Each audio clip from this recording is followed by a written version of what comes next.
네, 안녕하세요. 끝판대장입니다. 오늘도 구독과 좋아요, 알림 설정, 그리고 댓글까지 부탁드리겠습니다.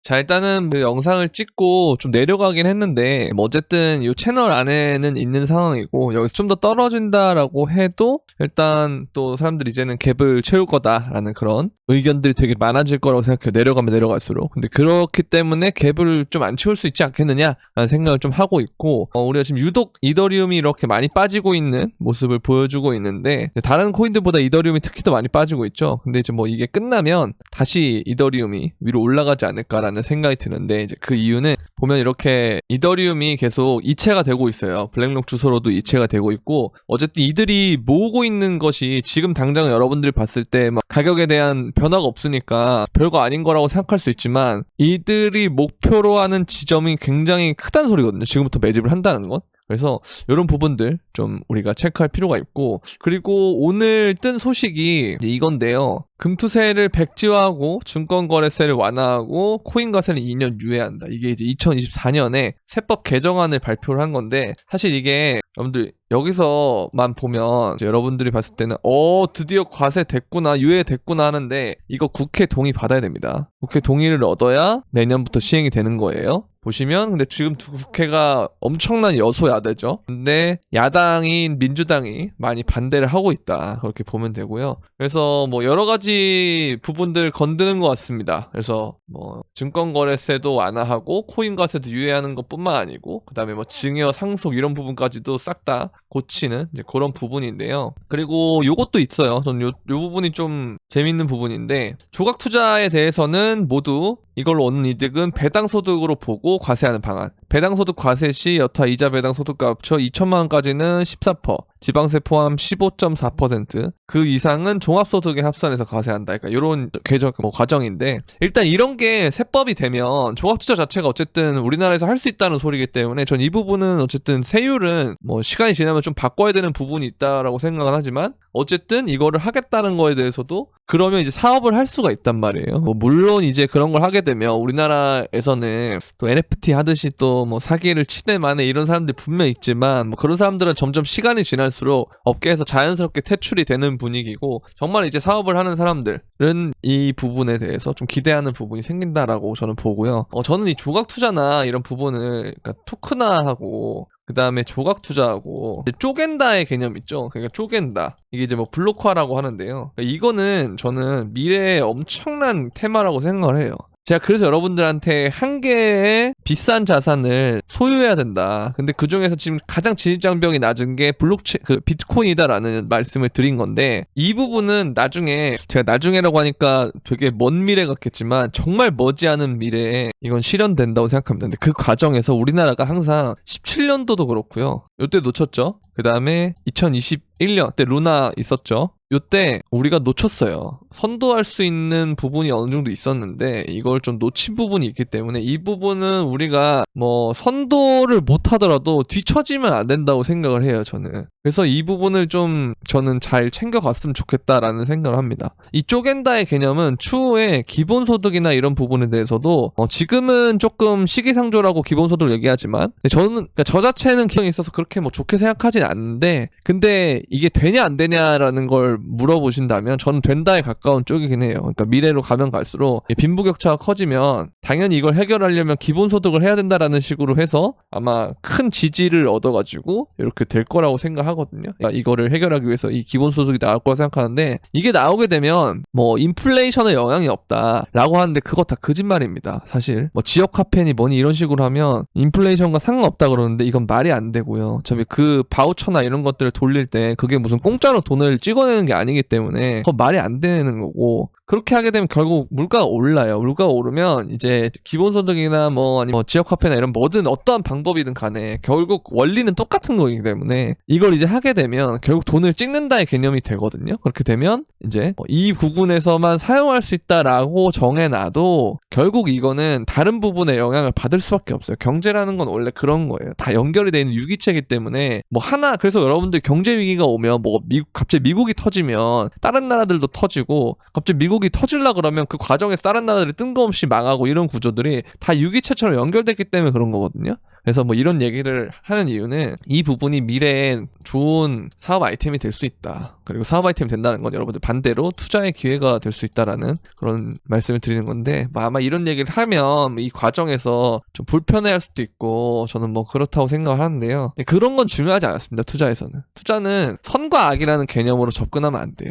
그냥 저평가된 게 뭐고 이때 사면 추후에 내가 얼마의 수익을 낼 수 있느냐, 약간 이런 걸 생각하는 게 맞다고 생각해요. 저는 저의 관점은 그렇습니다. 그래서 이걸 보면은 이제 당대표로 이제 후보죠 지금. 근데 거의 당대표 확정이에요, 제가 볼 때는. 그쵸? 뭐 이건 별 이변이 없으면 거의 확정인데, 당대표는 유예를 하자라고 하는데 민주당은 금투세 예정대로 시행한다라고 하는 게, 이게 보통 두 가지로 해석을 할 수 있습니다. 이걸 두 가지로 해석을 할 수가 있어요. 먼저 첫 번째, 정말 이 액면 그대로 당에서는 이게 맞는데 지금 이 당대표를 하려는 이재명 당대표가 유예를 하려고 하는 이 기조로 이렇게 약간 좀 대립이 되는 건지, 아니면 요즘 이제 주식 투자자랑 코인 투자자의 인원이 너무 많아져서 이들의 이제 표심을 보면 이제 결국 이재명 후보는 결국 이제 추후에 대권 주자로 보고 있잖아요. 그렇죠? 강력한 대권 주자 중에 한 명인데, 그래서 이 부분에 있어서 사람들에게 너무 큰 반발을 하면 이게 대선까지도 영향이 있다 이렇게 생각할 수가 있거든요. 그래서 이 전략을 짠 걸 수도 있어요. 그러니까 무슨 전략이냐? 어차피 이거는 정해져 있는 거고, 유예를 하는 거는 정해져 있는 거고, 다만 이걸 계속 반대를 해서 극적으로 이제 당대표가 힘을 써서 바꿨다, 약간 이런 식으로 흘러가게끔 하려는 어떤 일종의 정치적 전략일 수도 있다라고 생각을 하고요. 그래서 뭐 두 가지로 볼 수가 있는데, 어쨌든 저의 개인적인 생각으로는 일단 결과가 나와봐야 알겠습니다만은, 금투세는 모르겠고, 일단 뭐 코인 자체는 유예가 될 것 같고요. 금투세도 뭐 좀 조정이 되거나 아니면 유예가 되거나 아니면 뭐 폐지가 되거나 이런 식으로 좀 긍정적인 방향으로 갈 것 같다라는 생각을 하고 있습니다. 일단 이 부분은 우리가 조금 더 계속 신경을 쓰면서 팔로우를 해야 되고, 지금 장이 어쨌든 2025년 정도까지 가는 게 거의 이제 그렇게 돼가고 있기 때문에, 이러면 일단 무조건 코인은 유예가 돼야 됩니다. 뭐든지. 우리는 어차피 코인 투자자잖아요, 지금 이 상황에서는. 그래서 유예가 돼야 됩니다. 일단 이 부분은 조금 더 신경을 써보도록 하겠고, 좀 체크를 해봐야 돼요, 이거는. 그리고 이더리움 ETF 거래 이후에 지갑 움직임이 명확해졌기 때문에 어떻게 거래되고 있는지 체크를 해보겠다 이렇게 하면서 말씀하신 게 있는데, 보면은 결국 비트코인 ETF와 동일하게 되고 있고, 그래서 처음에 비트코인과 동일하게 그레이스케일에서 유출된 이더리움을 블랙록이 장외에서 흡수하고 있는 구조다. 그러니까 이게 결국은 그거예요. 지금 우리가 비트코인이 떨어지는 거에 대해서 직접적인 원인이 아니라는 거예요. 그레이스케일이 아니고, 그 다음에 또 뭐냐, 뭐 마운트 곡수도 아니고, 그냥 여기에 이슈에 매몰된 개인들이 패닉셀을 던지고 있는 거예요. 그리고 거기에 맞춰서 기관들도 어차피 얘네들 입장에서 싸게 사면 좋잖아요. 그러니까 이 패닉셀을 이용해서 일부러 가격을 좀 떨구는 것도 있을 거예요.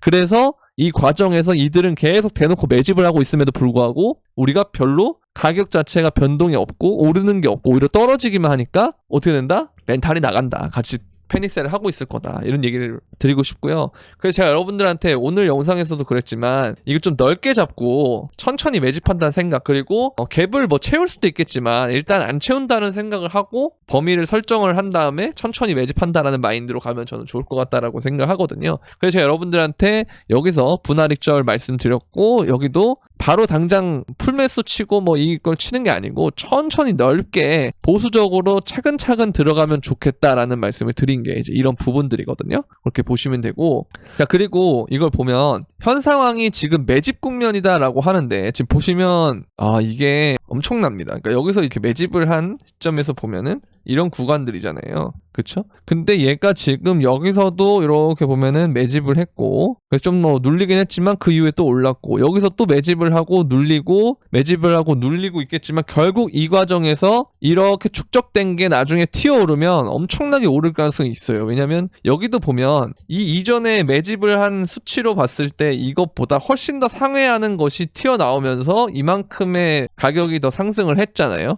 마찬가지입니다. 그동안에 있었던 평균값이 뭐 이런 정도라면 이걸 훨씬 더 상회하는 양이 여기서 발생을 했고, 이 박스권이 끝나게 되면 엄청나게 오를 가능성이 있다라는 거죠. 그걸 이제 여러분들 좀 긍정적으로 보시면 될 것 같고, 그 다음에 이제 두 번째 차트 이걸 보면은 비트코인 현물 ETF, 그쵸? 그리고 연구 보유자 30일 수요 변화, 이거 보면은 요게 결국 장기적으로, 그쵸? 장기적으로 이제 보는 사람들, 그런 사람들이 이제 수요가 어쨌든 계속 올라가고 있다. 그래서 이런 부분을 보면 매집이 얘네들만 가지고 이루어지는 것이 아니고 다 지금 수요가 있다. 지금 결국 지금 뭐 기관들뿐만 아니고 고래들도 지금 비트코인을 매집해야 한다고 생각을 하고 있다라고 보면 될 것 같아요. 아시겠죠? 그리고 이 구간이 정점이 아닌 매집 국면인 이유는 30일 미만 단기 보유자 실현 시가총액을 보면 여전히 낮은 수준이다. 여전히 낮다. 항상 고점에서는 이런 것들이 있었는데 지금은 너무 낮은 수준이다. 그래서 나중에 뭐 이게 이렇게 추세선을 그은 분들도 있더라고요. 이렇게. 그러면 얘가 나중에 빠졌다가 뭐 이런 데까지는 다시 올라와줘야 끝나지 않느냐라는 생각이 들고요.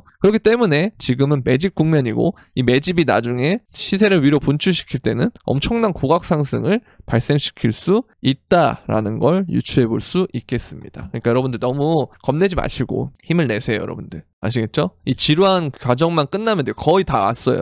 이제 해시리본도 보면은 바이가 떴어요. 이제 일봉은 일단 확정이고요. 일봉은 여기서 요 바이가 확정이 났고 그 다음에 주봉만 남은 거예요. 여기도 다 일봉은 바이가 됐는데 주봉에서 지금 얘가 코인베이스하고 바이낸스만 지금 깜빡거리고 있고 그 다음에 비트파이넥스 그 다음에 비트스탬프 얘네들은 지금 주봉상에서 바이가 떴단 말이에요. 얘도 지금 꺼졌네. 이거 보면 얘도 그렇고 그래서 이것만 확실하게 바이가 떠주면 좋아요. 그리고 바이가 뜬다 그래서 당장 오르는 건 아닙니다. 단기적으로 봤을 때 여러분들 보시면 여기서도 바이가 떴는데 한번 이렇게 눌리잖아요. 그러니까 이런 게 있을 순 있어요. 그리고 얘는 바이가 뜨자마자 더 가는 거고 요게 이제 번갈아 가면서 보통 뜨는 경우인데 얘가 눌렸으니까 이번에는 바이가 뜨고 올라갈 수도 있다라는 생각은 어쨌든 하긴 하지만 그래도 어찌됐든 간에 좀 떨어질 수 있다라는 생각을 좀 해주셔야 되고 하지만 결국은 그건 별로 중요한 것이 아닌 게 장기적으로 봤을 때 중장기적으로 봤을 때는 이 바이가 뜬 다음에 항상 이런 식으로 올라간다는 거예요. 여기도 마찬가지.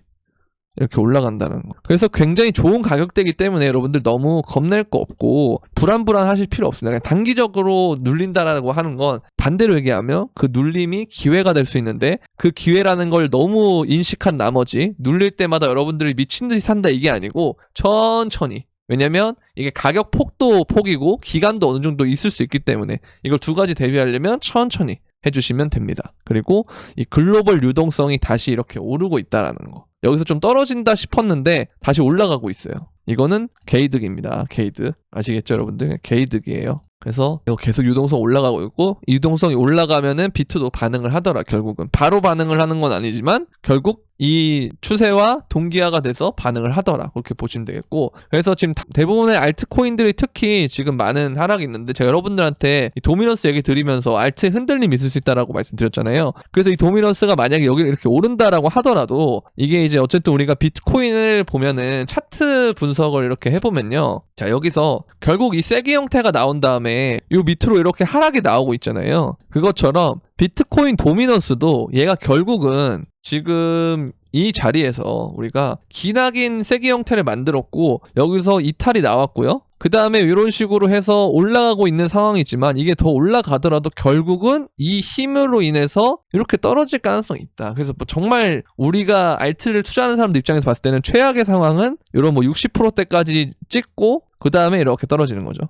근데 이게 사실 이 과정에선 굉장히 어려울 수 있지만 이것만 끝나면 내려가는 폭이 여기서 내려가는 것보다 여기서 내려가는 게 더 크잖아요. 그만큼 알트가 더 많이 상승할 수 있다는 거. 그거를 여러분들이 보시면 될 것 같습니다. 그래서 이런 부분들이 있고요. 그 다음에 이제 마운트곡스로 수령을 하는 채권자들은 다 이거를 보유하려고 하는 경향이 있다. 그러니까 안 판다는 거죠. 그래서 마곡, 그레스케일 이런 이슈들보다는 사실 이걸 겁을 먹고 매도하는 쪽이나 그리고 그걸 이용해서 가격을 일부러 떨구고 그걸 떨구는 과정에서 다시 잡는 이런 애들. 그래서 개수를 늘리는 애들. 요 두 가지가 결합되면서 가격에 좀 영향을 주는 것 같다라는 생각이 들고 이 과정은 결국 괴리이기 때문에 결국 뭐다? 뭘로 온다? 우리에게 다시 좋은 시간으로 돌아온다라고 말씀드리고 싶습니다. 자 그리고 카멀라 해리스가 비트코인은 범죄자들의 돈이다. 그리고 이게 사실인가라는 걸 좀 봤더니 이제 보면은 이 사람이 얘기를 한 건데요. 주요 민주당 기부자가